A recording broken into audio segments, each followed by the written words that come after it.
Hi guys, welcome to another video and welcome to Edinburgh. Now today I'm out in the city photographing with my little Panasonic GX9 with a 14 to 42mm kit lens. Now what I'm going to look at in this video is actually how good our kit lens is, because all the shots on the screen at the moment I've captured using kit lenses on various different camera systems.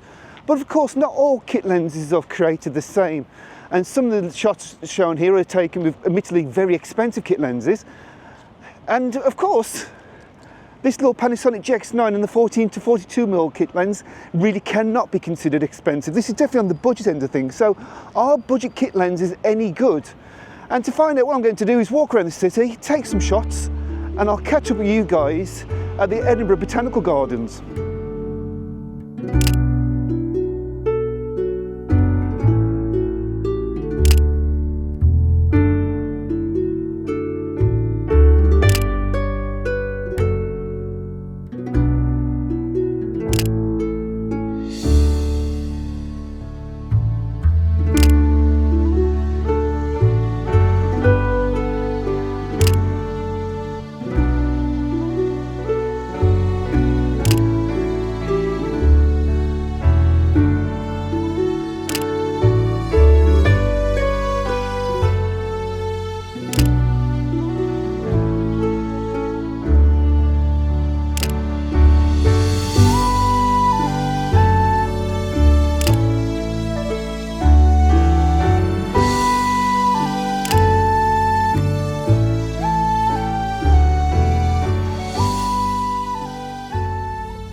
Now, if you've ever bought a camera, which you probably have if you're watching this channel, then it stands a chance that you've had that kit lens dilemma.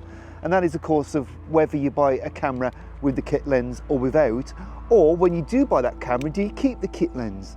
Now, just in case you don't actually know, what exactly is a kit lens? Well, it's simply that. It is a lens that is generally bundled with the camera when you buy it, creating a kit so you can go out and take photos straight away. And I suppose that's the first pro of a kit lens, isn't it? When you bought a camera body, you've actually got a lens that you can start off with.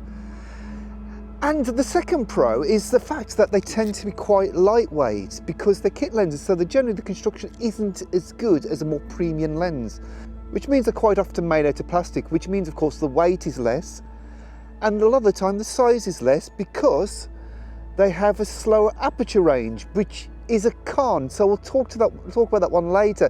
But it's also a pro because being a slower aperture range means that the glass is smaller, so the lens weighs less. And of course another pro, which I touched upon earlier, is because they're kit lenses, they generally are designed as jack of all trades, so they cover a good focal range. So for example, all the photos you've just seen of Edinburgh, which I took on the walk this morning, they're taken with this 14 to 42mm lens, which covers 28mm to 84mm in full frame terms. That's quite a good amount of coverage. And look at the size of it, it's so small. So coupled with the GX9, this is a super compact little system. If the little kit lens is so versatile, so small, so lightweight, why does everybody moan about them, and why do most photographers rush out and sell them? Well, you know, with anything in life, there's always trade-offs, and for this small size, the trade-offs begin with the aperture.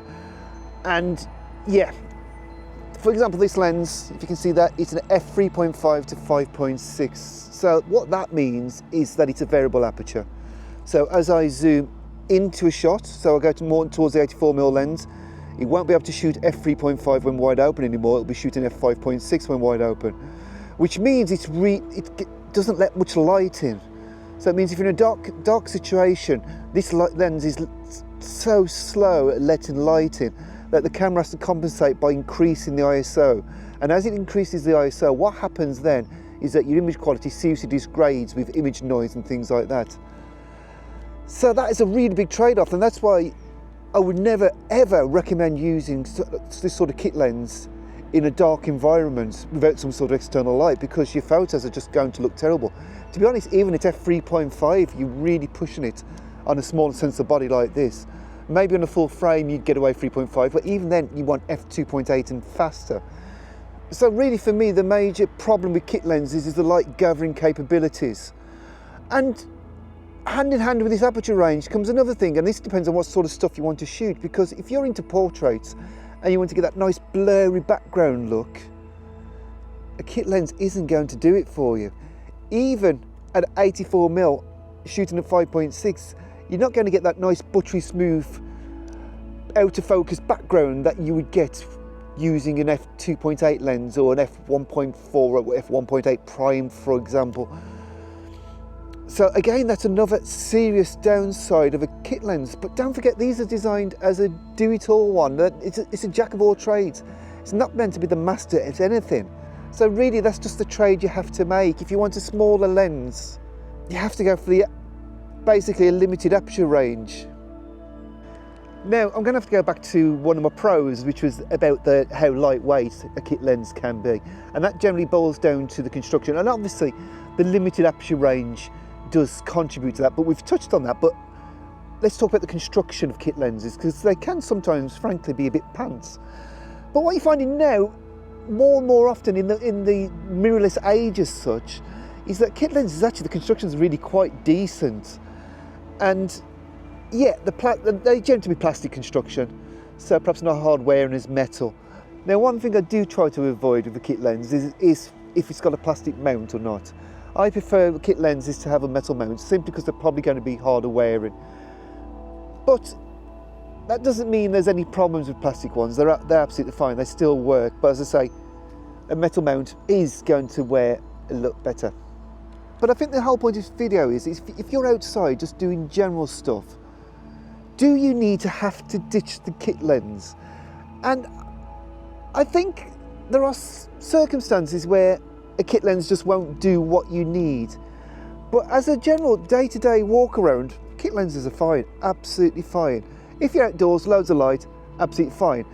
If the image quality is there, and I think that's what we need to talk about, because I think this is another beauty of the mirrorless age, and that is that even if your kit lens isn't optically as good as it could be, it stands a very strong chance that your camera will compensate for it with software, or alternatively Lightroom or whatever image editing software you use will compensate for it.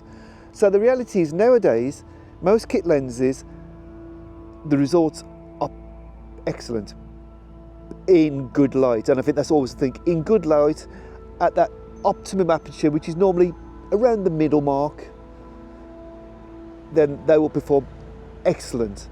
And you could probably use them for pretty much anything outdoors, as long as you didn't need to have a really fast shutter speed. So, you know, because you're not going to shoot them open at 2.8, because they don't go to 2.8. But if you've got loads of light and you're just shooting landscapes or cityscapes, then they work perfect.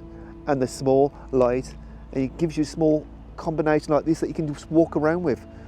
So really, there's a lot to be said for the benefits of the humble kit lens. So guys, I hope you've enjoyed this video. I think really my main reason for making it was, I think there's this preconception that photography has to be expensive. And you know what, if all you can afford is a camera body with a kit lens, then use that. Just practice your art of taking photos, practice your art of composition, things like that. Don't get wrapped up on technical stuff like lenses. In my first ever book, I think 80% of the photos were taken with a kit lens.